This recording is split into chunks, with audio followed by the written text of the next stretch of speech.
recordaba ahora cuando escuchaba a Juan Sebastián que me decía que ProAntioquia es mi casa y así me siento. Así me siento porque con ProAntioquia, con muchos de ustedes, he tenido ya una muy larga y fructífera relación. Recuerdo cuando asumí como primer ministro de Comercio Exterior, que me correspondió ese complejo y difícil trabajo de abrir la economía con un sector económico, sector productivo acostumbrado a la protección. Y aquí en Medellín, en Antioquia, pues estaba concentrada buena parte de la producción industrial, de la producción económica del país. Y abrirse no era un tema fácil. Pero ustedes entendieron que el mundo estaba cambiando, que el mundo se estaba abriendo y que nosotros no nos podíamos quedar atrás. Y estuvieron siempre presentes, ayudando con un tremendo espíritu constructivo y asumiendo sacrificios, siempre asumiendo sacrificios. ¿Quién iba a pensar en ese momento, comienzos de los 90 del siglo pasado, que hoy estaríamos exportando más de 60.000 millones de dólares? ¿Quién iba a pensar que en este momento ya tenemos tratados de libre comercio con países y si terminamos los que tenemos en proceso, vamos a tener acceso libre a más de 1.500 millones de consumidores? Los principales mercados, Estados Unidos, Europa, la región latinoamericana. ¿Quién iba a pensar que íbamos a construir un proceso de integración que es señalado hoy como tal vez el más importante y con más futuro proceso de integración que ha tenido sin duda alguna América Latina, pero que está teniendo el mundo, como es la Alianza del Pacífico? Luego, cuando asumí el Ministerio de Hacienda, en una situación muy difícil, la peor situación económica que hemos tenido en tal vez últimos 80 años. Recuerdo que muchos de mis amigos me decían que estaba cometiendo un suicidio político, que cómo iba a asumir un ministerio tan difícil porque nos tocaba tomar unas decisiones muy complejas, muy impopulares. Y recuerdo que los periodistas me preguntaron qué puede ofrecerle usted al pueblo colombiano y yo le dije, en el corto plazo, solamente sudor y lágrimas. Y fueron tiempos muy difíciles. Recuerdo que en todas las plazas del país quemaban mi retrato. Mis hijos estaban muy pequeños. A mí me preguntaban en mi casa mis hijos, ¿por qué, papá, te queman en todas las plazas? Y yo les decía, porque el humo sube al cielo y es un homenaje a Dios. Pero en ese momento muy difícil se tomaron decisiones trascendentales para la economía del país que hoy nos tienen en una situación muy positiva. Yo sucedí al doctor Juan Camilo, que había diseñado, por ejemplo, todo lo que tiene que ver con la disciplina fiscal de los municipios, de los departamentos, la ley 617 que hicimos aprobar. Cómo recuperamos el sector financiero con un costo muy inferior al costo en que incurrieron otros países que sufrieron una crisis similar, pero también pusimos en marcha todo un proceso de fortalecimiento del sector financiero y de la economía en general, que ha producido muchos frutos, y ustedes siempre acompañando ese proceso y siempre apoyando esas decisiones difíciles. Luego, en el Ministerio de Defensa, tal vez de las primeras visitas que hice recién nombrado fue a Prueba Antioquia, usted se recordará, doctor Juan Sebastián, con muchos de ustedes. Y les dije que necesitaba la ayuda de los empresarios colombianos, porque necesitábamos más recursos si íbamos a poder lograr ganar la guerra y lograr la paz, y que teníamos que extender el impuesto al patrimonio. Y les expliqué más o menos cuáles eran los planes, y ustedes fueron los primeros que dijeron: estamos de acuerdo, cuenten con nosotros.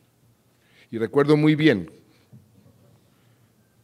que en esa discusión les dije y discutimos eso, que lo que teníamos que hacer era necesario para conseguir la paz en este país.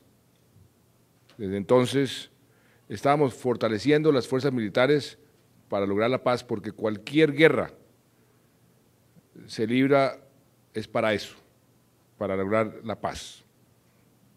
Y fue así como se inició todo un proceso de reingeniería dentro de las fuerzas, dentro de la inteligencia, dentro del sistema de operaciones, y con los recursos fuimos adquiriendo más tecnología, más capacidades, y comenzamos a dar unos golpes por primera vez realmente contundentes. Hasta ese momento no se había tocado un solo miembro del secretariado de las FARC, después de 40 y pico de años de estar en confrontación armada, y comenzamos uno detrás de otro. Y traigo esto a colación porque ustedes están volviendo a dar ejemplo con este apoyo al proceso de paz. Un ejemplo que ojalá el resto del empresariado colombiano lo siga, porque han entendido que llegó el momento y oportunidades como estas no se pueden desaprovechar.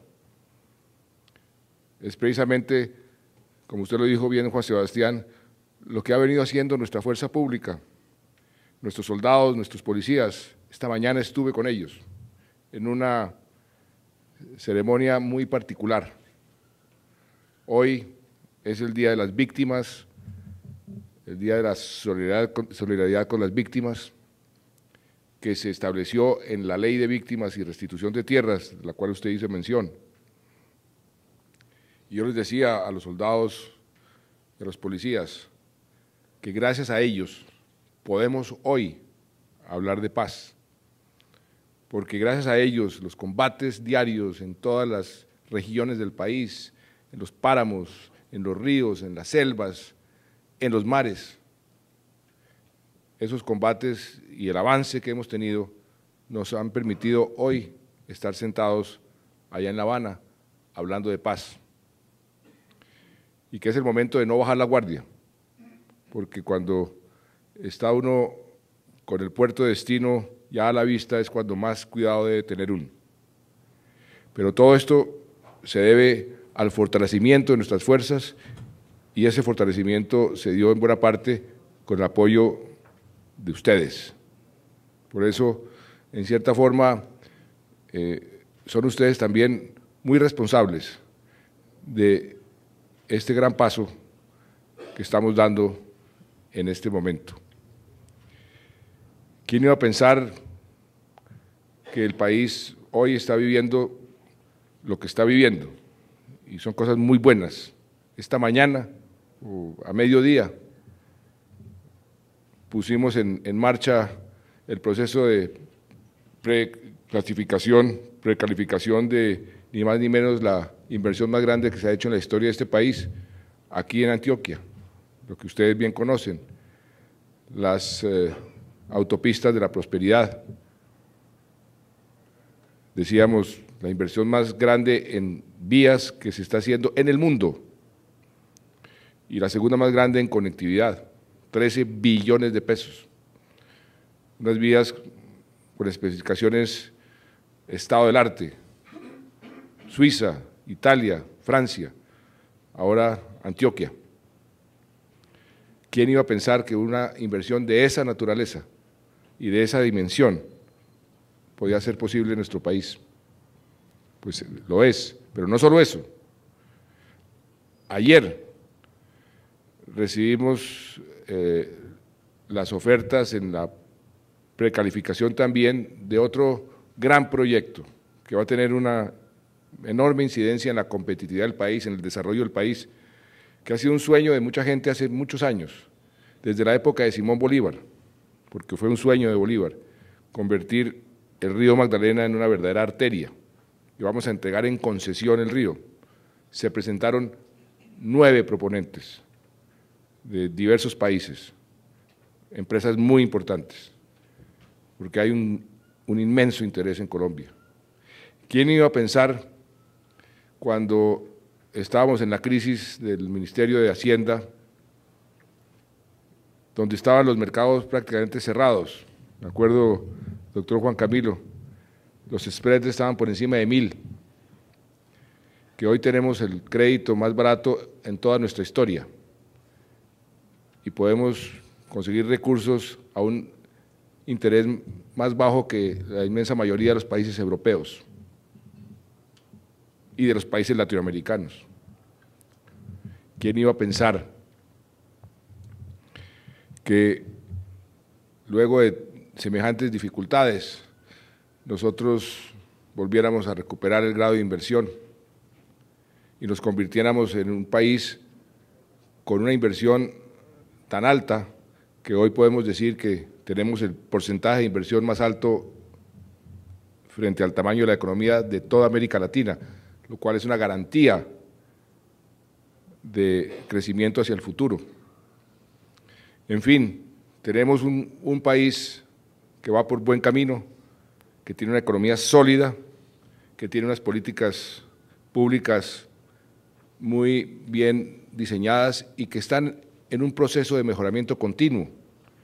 Y fue precisamente para garantizar eso que desde el primer día nos propusimos entrar a la OECD, porque eso es en cierta forma una garantía para mantener la calidad de nuestras políticas públicas. ¿Y quién iba a pensar que estaríamos 2 años y medio después a puertas de entrar? El país que está primero en la fila, así me lo confirmó hace pocos días Ángel Gurría, director de la OECD, es Colombia, y muy posiblemente nos acepten en el futuro muy cercano. Eso nos gradúa como país con políticas públicas serias de por vida, porque ese es un club de países con buenas prácticas, no es un club de países ricos, sino un país una organización de países con buenas prácticas. Pero ¿qué nos hace falta? Terminar el conflicto, terminar la violencia, terminar eso que hace 65 años en el fondo comenzó con el asesinato de Gaitán. Llevamos 65 años de pesadilla, 65 años derramando sangre, que muchas veces en las ciudades no lo sienten. Aquí ustedes lo han sentido muchísimo, en Bogotá no tanto, pero el país ha estado en conflicto todo este tiempo.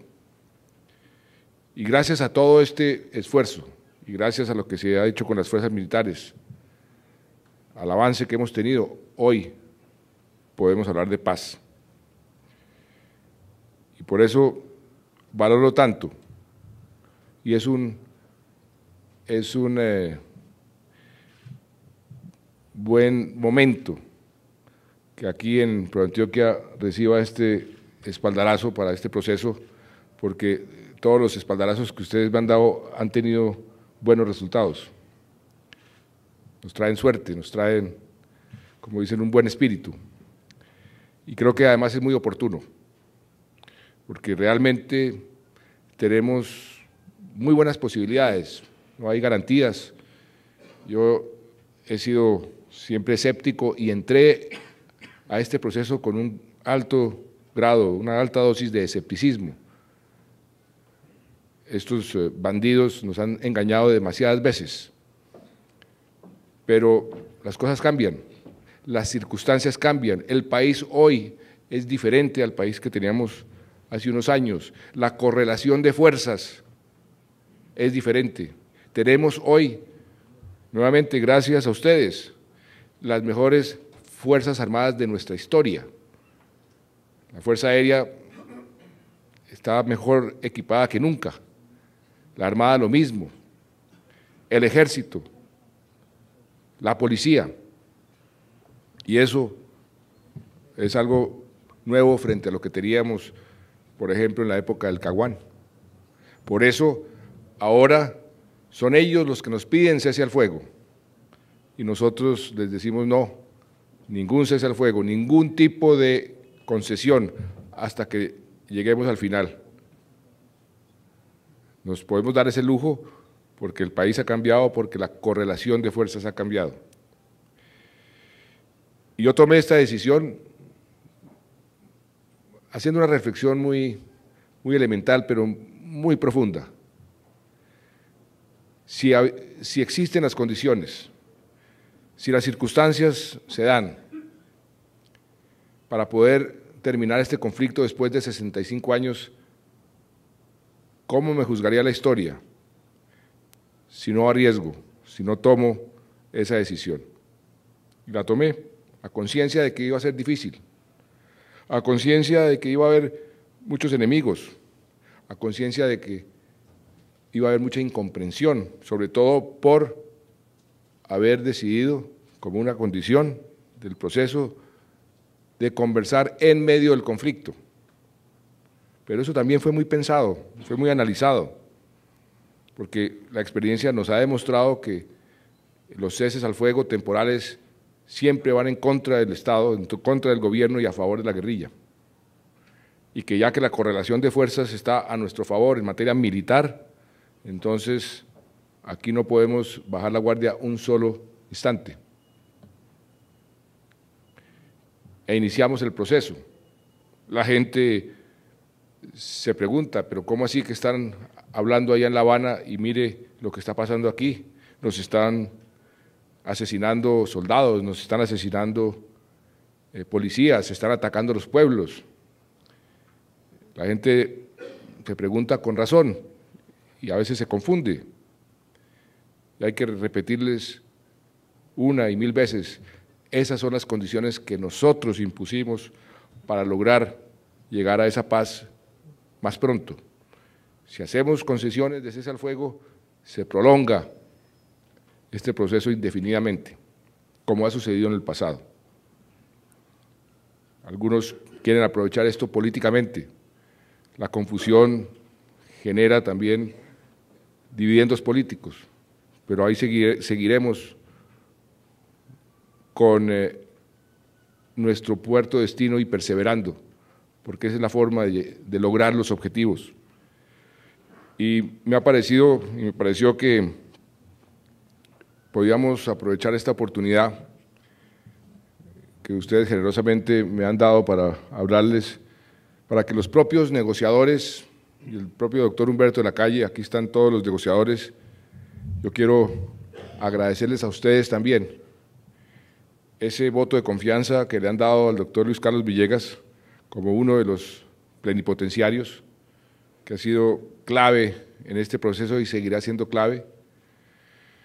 Está el general Mora, que inspira la confianza de todas nuestras fuerzas, uno de los oficiales más reconocidos, más efectivos que ha tenido nuestras Fuerzas Armadas en su historia.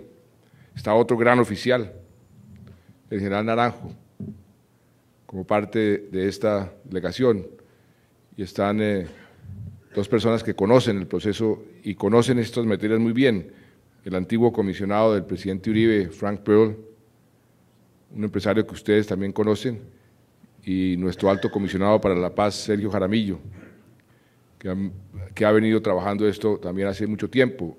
ProAntioquia precisamente financiaba y financia una empresa muy importante, una institución muy importante, Ideas para la Paz, que ha ayudado tanto y que ha sido tan útil. Y quiero también agradecerles eso porque realmente ha sido un aporte muy valioso. Ustedes lo conocen bien y el doctor de la Calle pues no necesita presentación. y me ha parecido que esta es una gran oportunidad para que ellos mismos les digan a ustedes en qué va el proceso y que si ustedes tienen preguntas las podamos responder, porque creo que en la medida en que entiendan que es un proceso difícil, es un proceso complejo, pero que es un proceso que va por buen camino. Y si todo esto que les he tratado de describir en una forma ahí desordenada y selectiva de las cosas importantes que están sucediendo en el país y cómo hoy Colombia está irrumpiendo en el escenario internacional con una gran fuerza, si eso es en medio de un conflicto, ¿cómo será este país sin conflicto? Y esa es la reflexión que todos y cada uno de nosotros debemos hacernos todos los días. Por eso, apostar a la paz es una buena apuesta, porque los dividendos son inmensos. Y como se los dije yo a algunos de ustedes antes, si por alguna razón, y espero que no sea así, fracasamos porque no nos pusimos de acuerdo, el país seguirá en las mismas que ha venido sufriendo, diría yo, hace muchos años, porque aquí no hemos bajado la guardia un solo instante. Y las instrucciones a las fuerzas militares han sido claras y perentorias. Este es el momento de ser más contundentes todavía. De manera que, sin más preámbulos, yo quisiera darle la palabra al doctor de la Calle y después continuamos la conversación. Señor presidente, señores directivos de ProAntioquia, señor alcalde, pues dijéramos lo que pretendo hacer 2 o 3 reflexiones supremamente breves, casi telegráficas, porque lo que queremos realmente es oírlos. Nos parecería que en este momento es mucho más importante saber qué están pensando ustedes. Pero antes de comenzar quiero confesar algo, y es, dijéramos que cuando oí y canté el himno de Antioquia yo sentí como una gran emoción. Es que tengo que confesar que en mi infancia el himno de Antioquia lo aprendimos en la escuela. No me pregunten por qué, yo tampoco soy tan viejo, ¿no? Pero sí quiero decir que me encuentro aquí como entendiendo que el haber aprendido ese himno de niño es como un reconocimiento a nuestros mayores. Quiero también agradecer la proposición que se aprobó aquí en ProAntioquia, que seguramente ahora será conocida porque me parece que tiene los elementos básicos que requerimos en este momento. Es realmente un gran apoyo, un gran apoyo que llega además en un momento de coyuntura muy especial, porque con los cambios que han operado en la mesa de conversaciones por parte de la delegación de las FARC, nosotros esperamos realmente que sea una oportunidad para un nuevo y gran impulso. 3 cosas muy breves. En primer lugar, la coyuntura. Les voy a contar, realmente derivamos los delegados del gobierno de 2 circunstancias, la convicción de que realmente hay una oportunidad, para consolidar un acuerdo de paz. Yo no digo que tenemos la seguridad de que se va a lograr, ni siquiera hacemos predicciones. Queremos algo de escepticismo, no generar, dijéramos, desbordadas oleadas de optimismo, porque eso realmente es muy negativo.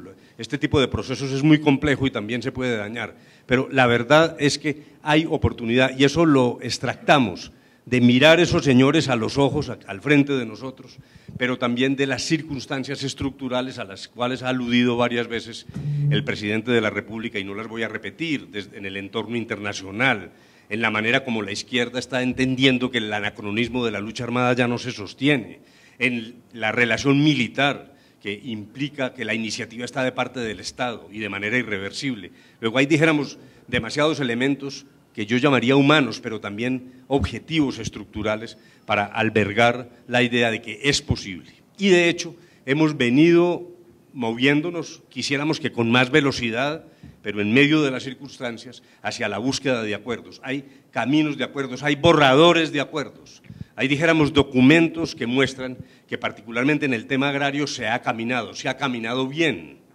y lo hemos hecho además bajo la guía estricta del presidente de la República y del doctor Juan Camilo Restrepo.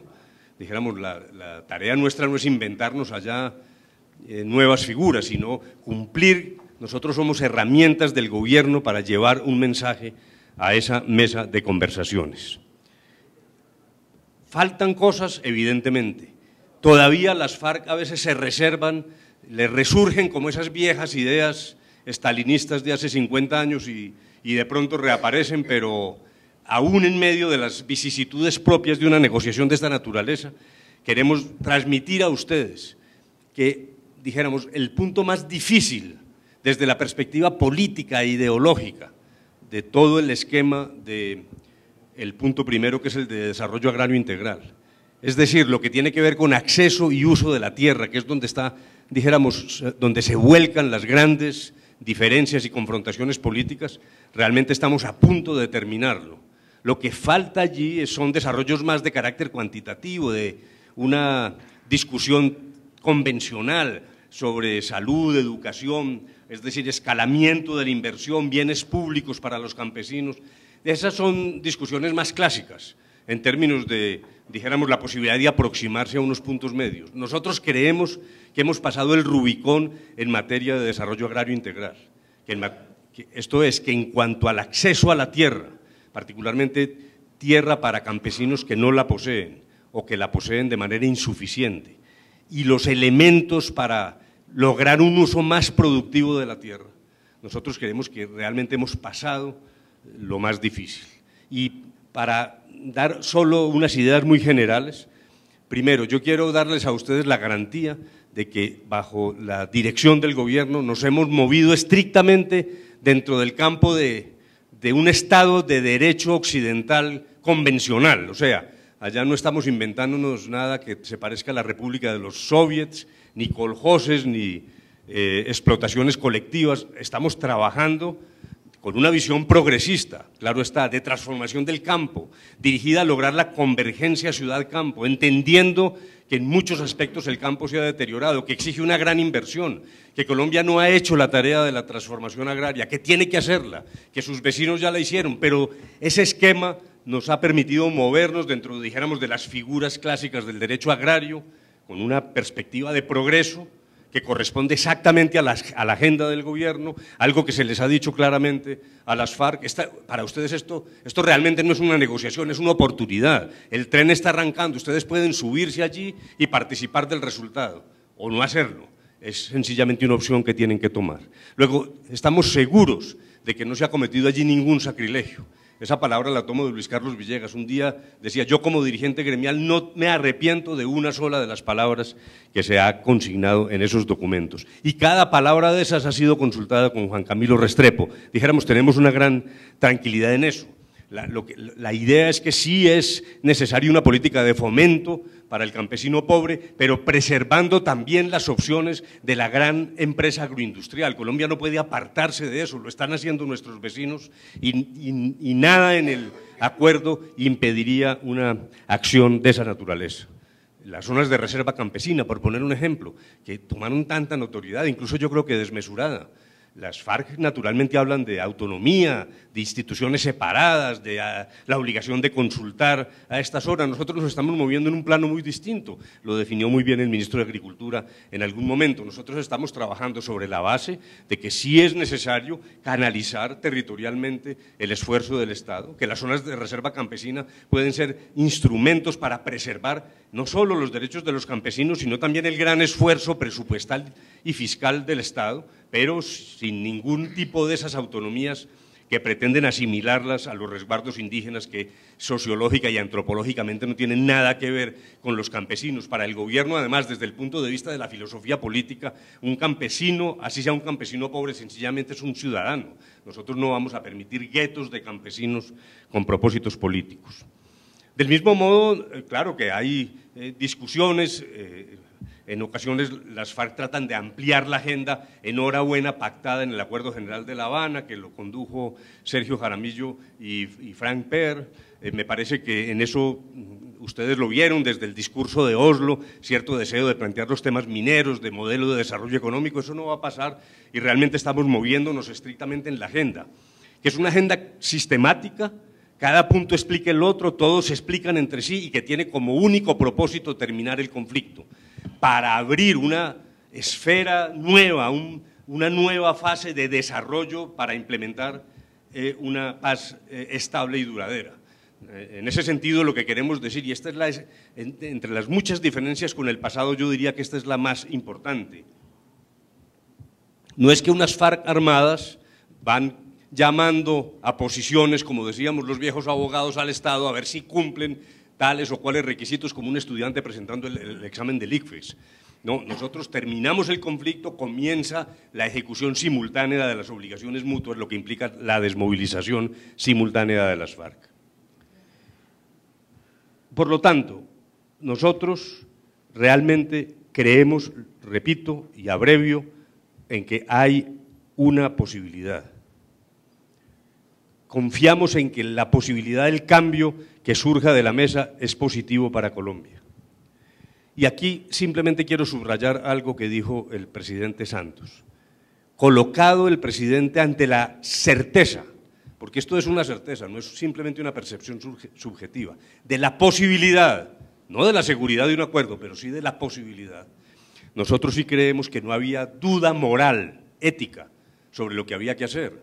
Es que nosotros no estamos en La Habana para validar el terrorismo, estamos en La Habana para auscultar por un imperativo moral que si existe la posibilidad a través de los mecanismos del diálogo de terminar el conflicto en Colombia, hay que bucear, hay que trabajar, hay que llegar a agotar las posibilidades del diálogo, de buena fe, en un diálogo serio, realista, eficaz, trabajando en mangas de camisa, no una cosa retórica. Luego dijéramos, para nuestro juicio no había una disyuntiva. No podía realmente el presidente Santos, como estadista, desde la perspectiva histórica, hacer cosa distinta. Naturalmente, yo en lo personal respeto a quienes no creen en esto y que incluso se oponen a la idea de dialogar con unos señores que están fuera de la ley. Me parece que ese es también un principio legítimo. Es como un choque entre dos valores, valores que ambos son respetables. Hay quienes piensan que aquí lo que hay que aplicar es la justicia, una justicia retributiva que se basa en el castigo y en la acción de las fuerzas militares, y eso es un punto de vista razonable. Nosotros creemos que por encima de eso está la paz, que la paz es el receptáculo de los demás derechos, que llevamos 48 años de un derrame de sangre y de un conflicto interminable, y que es la hora de terminar ese conflicto. Por eso lo que hay que meditar es, en tanto y en cuanto existen esas diferencias en la sociedad de este lado de la mesa, como lo dice el punto 6º del Acuerdo de La Habana, esto lo debemos resolver en democracia, respetándonos los unos a los otros. Uno respeta a quien no cree en el diálogo, pero lo que no puede aceptar es la propaganda negra, el sabotaje y la mentira, porque sí se han utilizado armas innobles en esta discusión. Lo que queremos es hacer ver a los colombianos, y lo dice el último párrafo de esta proposición, los convocará el gobierno en su momento, si tenemos éxito en La Habana, para que sean los ciudadanos los que decidan a través de un mecanismo de refrendación si aprueban o desaprueban un acuerdo de esta naturaleza. Preparémonos para ese evento, que tiene que ser un evento democrático, porque allí lo que tiene que primar es la capacidad de reflexión y de convicción de los colombianos, pero no el sabotaje y dijéramos la zancadilla diaria para tratar de impedir siquiera que nosotros examinemos la posibilidad de llegar a un acuerdo. Y en ese sentido recomiendo, repito, el último párrafo de la declaración, porque allí está el meollo de esta cuestión. Esta es una discusión en democracia, una discusión donde todos nos debemos respetar.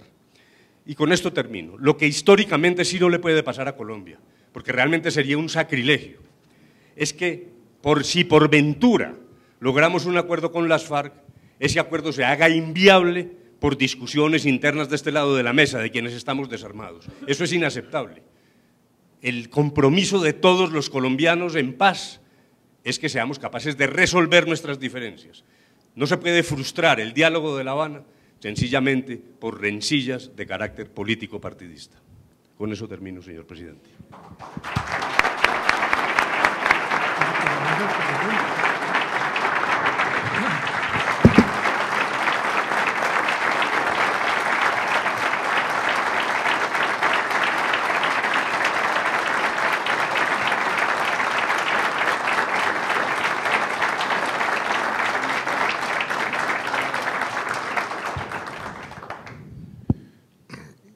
Muchas gracias.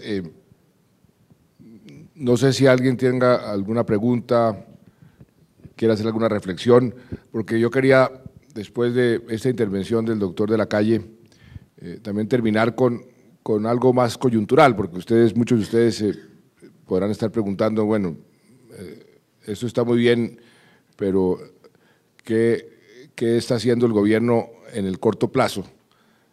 Tenemos unas dificultades en materia industrial, en materia agropecuaria. Algunos sectores del sector agropecuario están sufriendo problemas de competitividad y también en el sector industrial.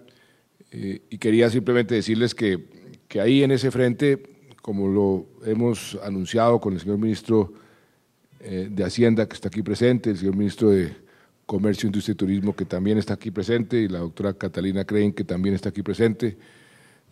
Iniciamos un proceso de consulta con muchos industriales, con muchos representantes del sector agropecuario, y entre nosotros mismos también hemos venido haciendo un análisis sobre qué tipo de medidas podemos tomar más con un espíritu preventivo que con un espíritu de choque, porque realmente sabemos que hay sectores que están sufriendo, pero que la economía en general va relativamente bien.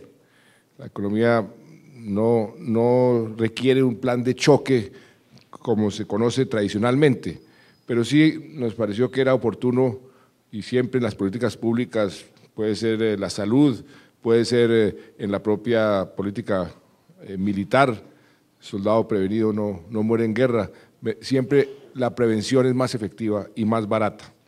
Y en ese orden de ideas hemos estado discutiendo un paquete que lo vamos a hacer público la semana entrante, donde a grandes rasgos tiene tres componentes. Un componente general, y es un componente que lo podríamos escribir de corte keynesiano, es para darle más dinamismo a la economía.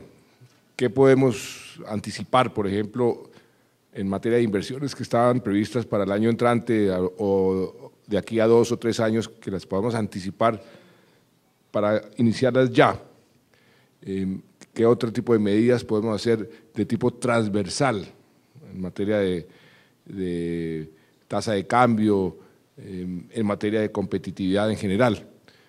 Ahí hay como un primer paquete de medidas que tienen que ver con la economía en general y la competitividad en general, y otro paquete de medidas que son más focalizadas al sector industrial y algunas al sector agropecuario. Estamos tratando de acabar de refinar para que todo tenga cierta coherencia, y aspiro que la semana entrante podamos hacer público ese paquete, que creo que va a ser un paquete que va a ayudar sin duda alguna a todo el funcionamiento de la economía en general. Pero, repito, no es un plan de choque propiamente dicho, porque la economía creció el año pasado 4%, este año está previsto sin ningún plan de choque crecer por encima de este 4%, pero creemos que con esto podemos darle como un empujón importante en este momento y prevenir cualquier situación a nivel internacional. Todavía vemos las economías de los países industrializados bastante débiles, sobre todo en Europa no han logrado ponerse de acuerdo. Estados Unidos está un poco mejor, pero sigue la polarización política que les ha impedido tomar medidas de más fondo. Japón está reaccionando un poco mejor, pero tampoco es que esté boyante. Hay una gran incógnita sobre la China, qué va a pasar realmente allá, y si la China por algún motivo se viene abajo, eso nos va a afectar muchísimo. Entonces, previendo esa situación es que estamos simplemente anticipándonos a alguna posibilidad de problema. Si no viene el problema, pues mejor aún, porque entonces vamos a estar cabalgando más rápidamente. Y ese es como el comentario que quería hacer para finalizar esta intervención. Si quieren, doctor Juan Sebastián, hacer un coloquio, por así decirlo, durante un tiempo, con mucho gusto. Gracias, presidente. Yo no sé si merece la pena que leamos esta proposición, doctor Humberto. ¿Usted quisiera?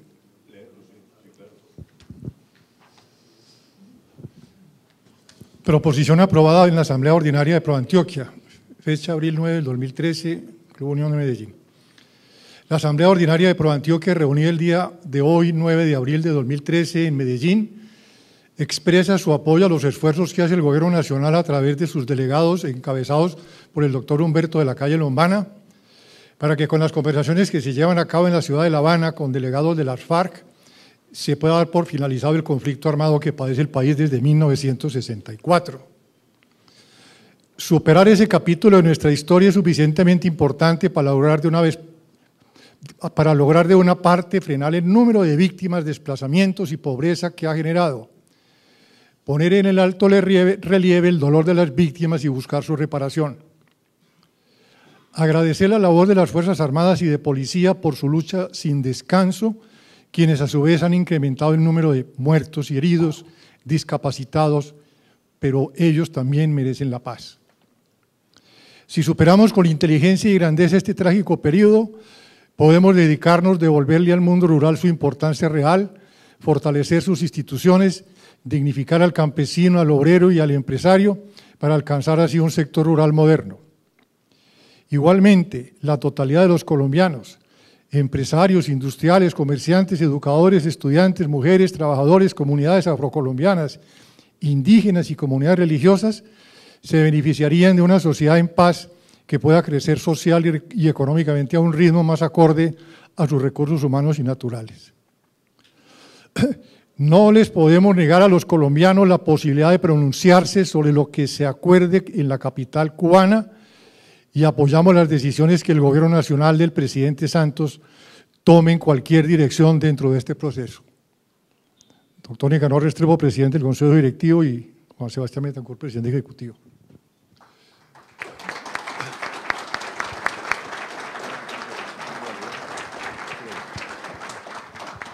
Entonces, como sugiere el señor presidente, si hay alguna pregunta o comentario, pues por supuesto.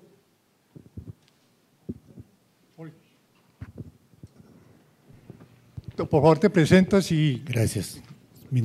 Soy el pastor Eduardo Gómez, represento la comunidad cristiana evangélica de la nación, 20% de la población, solamente para reconocer los grandes esfuerzos en materia social, en materia de seguridad y también lo que ha destacado el señor presidente en el tema económico. Y para manifestar de manera pública en este escenario que nosotros también nos estamos uniendo y estamos respaldando desde esas 12.000 comunidades y esos 8 millones, ese 20%, los esfuerzos del señor presidente y también de este grupo, permítame la palabra, de embajadores de paz que tenemos allí en La Habana, Cuba. Simplemente quería expresar eso, señor presidente. Muchas gracias. Muchas gracias. ¿Algún otro comentario o pregunta?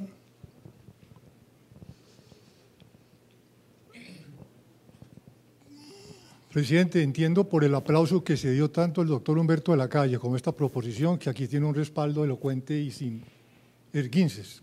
¿O no es así, doctor Luis Carlos? Bueno. ¿Usted quiere que algún funcionario más hable? No, pues no nos vamos a chiviar con el ministro de Hacienda publicando lo que vamos a difundir la semana entrante, porque además estamos haciendo una ronda final y ajustando. Decirle simplemente que este proceso de paz tiene algo también muy particular. Es el enorme respaldo que ha recibido de toda la comunidad internacional. Y no solamente un respaldo formal. Aquí están llamando permanentemente los jefes de Estado de muchos países diciendo, dígame qué tengo que hacer, o bien para presionar un buen final, o bien en el posconflicto. Y eso es algo que es importante que comencemos a pensar el post-conflicto, porque apenas se firme, si se firma, y ojalá sea así, un acuerdo, ahí comienzan una serie de desafíos importantes. Tenemos que hacer además mucha pedagogía. Muchas veces este tipo de acuerdos se prestan para malas interpretaciones o se prestan para incendiar las pasiones. Cuando hay un conflicto de esta naturaleza, la gran decisión, la gran discusión, el gran dilema es dónde traza uno la línea divisoria entre justicia y paz. Esta mañana estábamos asistiendo y participando en una expresión a favor de las víctimas. Hoy es el Día de las Víctimas, como se ha dicho, y a favor de la paz. Curiosamente, por un lado, el mejor homenaje que le puede hacer uno a las víctimas es que no haya más víctimas. Pero cuando se sienta uno a resolver ese problema para que no haya más víctimas, comienzan a distanciarse las posiciones, porque uno le pregunta a una víctima dónde quiere trazar esa línea entre justicia y paz, y siempre la víctima va a querer más justicia. Y si uno le pregunta a la futura víctima dónde la quiere trazar, generalmente la traza pidiendo más paz, que ahí entra un conflicto. ¿Dónde traza uno la línea? ¿Dónde como sociedad nosotros los colombianos podemos decir se acepta en este punto? Ese es el meollo del problema. Y para eso hay que hacer mucha pedagogía, hay que estudiar mucho la historia, y ahí la comunidad internacional va a jugar un papel importante, porque están diciendo que no, que es que aquí estamos amarrados y no se va a poder hacer la paz porque tenemos unos tratados internacionales, la justicia, la Corte Penal Internacional no permite X y Y. Entonces se está hablando de paz con total impunidad. Nosotros ni siquiera hemos llegado a ese punto, no hemos discutido ese punto. Estamos hasta ahora haciendo una pedagogía sobre la necesidad de aplicar un concepto que para la mayoría de nosotros es nuevo, el concepto de justicia transicional, que en cierta forma se aplicó en la desmovilización de los paramilitares, con altibajos y con problemas, pero se aplicó ahí y eso generó todo tipo de discusiones muy complejas, pero son discusiones que tenemos que dar con seriedad, con responsabilidad, y ahí la comunidad internacional también va a jugar un papel importante, porque es con el respaldo de la comunidad internacional como este tipo de conflictos logran realmente tener una solución duradera, una solución real. Y ya en la parte mucho más de detalle del postconflicto, pues el papel de ustedes, de todos los empresarios, se vuelve también muy importante. Todo el proceso de reincorporación, ¿qué vamos a hacer con esta gente? ¿Dónde los vamos a ubicar?